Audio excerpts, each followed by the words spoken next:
Bonjour Florian Essic. Bonjour. On vous connaît pour Scène de ménage pour toute votre carrière et aussi pour plusieurs événements Sud Radio. On vous avait reçu notamment pour le défi de Noël qui était un film Sud Radio. On vous reçoit aujourd'hui pour ce spectacle. Sud Radio, là encore, #Mytho. C'est au théâtre de Trévise. Ça commence vendredi prochain pour la première. Vous êtes à l'affiche, vous l'avez coécrite avec votre équipe également. On va en parler avec vous. D'abord, racontons l'histoire de ce spectacle. C'est la vie d'un influenceur. C'est la vie d'un influenceur, c'est un petit peu le off. C'est l'histoire de Brian qui est interprété par Léo Romain, Ouais. et qui va être obligé de se mettre un peu au vert, voilà, pour se faire un petit peu oublier. Et puis va débarquer Jean Pascal que j'interprète, un fan un petit peu lourdingue. Et là, la pièce commence et tout va partir en live. Donc je peux pas en dire beaucoup plus, mais on rit beaucoup, mais pas que.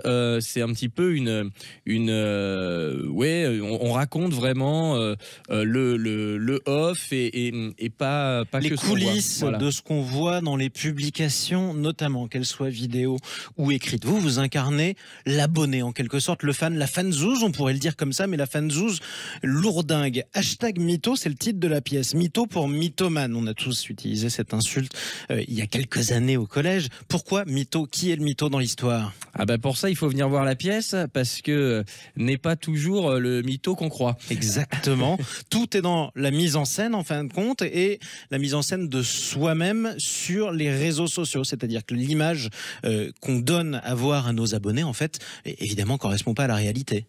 C'est exactement ça. C'est vrai que les réseaux sociaux ont fait vraiment leur apparition pour moi à la fin des années 2000. C'est ça, 2008 à peu près. Quand vous regardez les comptes Facebook des uns et des autres, vous voyez, et sur Facebook en général depuis 2007 ou 2008, ça donne une idée de notre âge d'ailleurs. Exactement, c'est exactement ça. Et on se rend compte la place que ça a pris dans nos vies, parce que finalement quasiment tout le monde est sur les réseaux sociaux, quelles que soient les tranches d'âge, et on est passé dans le monde de l'illusion, mais on est dans une réalité virtuelle en fait. C'est-à-dire qu'on a l'impression d'être connecté aux gens, de voir ce qu'ils font, de savoir ce qu'ils font, alors qu'en réalité, quand on côtoie ces gens, qu'ils soient connus, pas connus ou autres, on se dit bon. Et ils sont aussi plan-plan que nous-mêmes en fait, parce qu'on a tous une vie normale, et c'est exactement ça. Parlons-en des réseaux sociaux. Il n'y a pas besoin d'être un influenceur pour devenir un petit peu narcissique, pour une fois qu'on change de photo de profil, surveiller frénétiquement les notifications qu'on a en comptant les j'aime. Est-ce que ça nous rend complètement narcissique et égoïste ou pas? Oui, je pense que ça de toute façon, c'est les réseaux sociaux favorisent le fait d'être auto-centré, de se regarder, qui me regarde, qui fait quoi. Ça, c'est une certitude. Et je trouve que ça va avec l'époque. On a beaucoup de livres, de tutos sur le développement personnel, mes besoins, c'est pas votre mes envies. truc.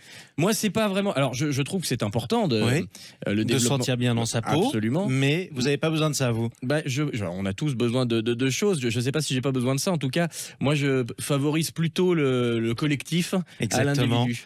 Et parlons aussi de ce qu'on a pu voir cette semaine. Tiens, il y a une photo sur les réseaux sociaux qui a fait absolument scandale. Vous l'avez forcément vu passer sur Twitter à un moment. On est à Auschwitz, devant le camp de concentration. Et là, vous avez une femme lascive qui pose sur les rails qui conduisent au camp de concentration, comme si elle était à la plage. En fait, c'est à peine si elle n'est pas en maillot de bain. Et elle pose pour quelqu'un qui la prend en photo. On sait très bien que cette photo ira sur les réseaux sociaux.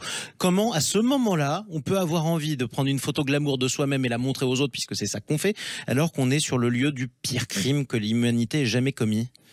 Répondre à cette question est compliqué parce que c'est évidemment une idée qui me serait pas venue. Mais je crois que les réseaux sociaux, c'est vraiment le cancer de la société actuellement. Je m'en sers. Ouais. Voilà.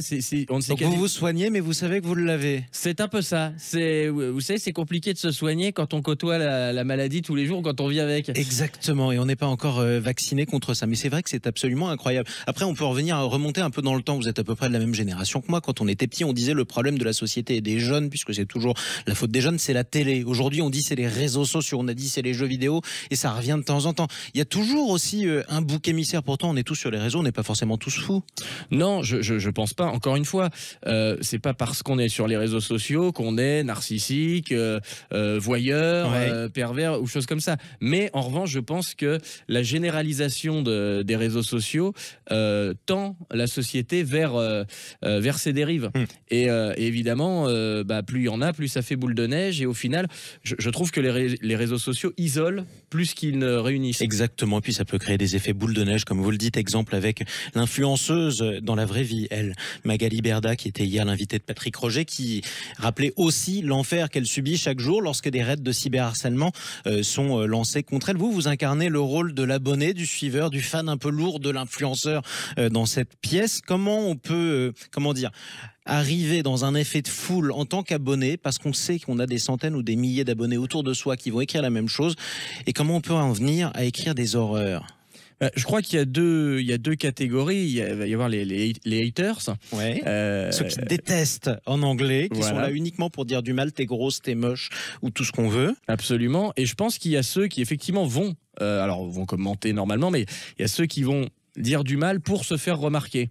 On en a beaucoup, et d'ailleurs on le voit, il y a des gens qui passent des journées, je ne suis pas au niveau de Magali Berda, au niveau des insultes, et j'espère ne jamais y arriver. On vous le souhaite. Mais en tout cas, on remarque que quand on finit par donner de l'intérêt à des gens qui nous insultent, finalement ils deviennent très sympathiques. Exactement. Donc je pense qu'il y a ce côté, déjà les réseaux sociaux montrent un côté intouchable de la personne, et en fait quand elle vous répond, on se rend compte que finalement il y a une vraie personne en face, et que c'est pas que un filtre Instagram. Et parfois les conséquences dépassent les quelques caractères des publications haineuses qu'on a laissé suivre.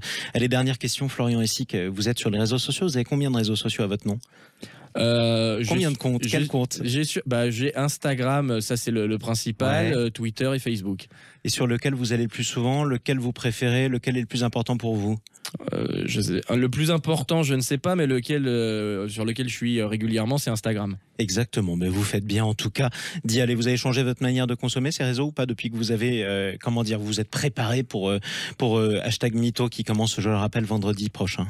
Je m'en sers un peu plus parce que la pièce s'y prête, mais non, c'est quelque chose, pour moi les réseaux sociaux c'est quelque chose qui reste vraiment professionnel, et la vie privée reste privée. C'est ça, exactement. C'est ce qui vous différencie de beaucoup de ceux qu'on peut croiser sur ces réseaux. Hashtag Mytho, mise en scène Franck Lehen, coécrit par Franck Lehen, mais aussi Florian Essic. Merci beaucoup, en tout cas, d'être intervenu sur le plateau de Sud Radio. Je rappelle que c'est au théâtre Trévise, donc à Paris, à partir de vendredi prochain, tous les vendredis soirs et tous les samedis soirs, un spectacle Sud Radio. À bientôt, et au prochain spectacle peut-être. J'espère, à très bientôt, bon week-end.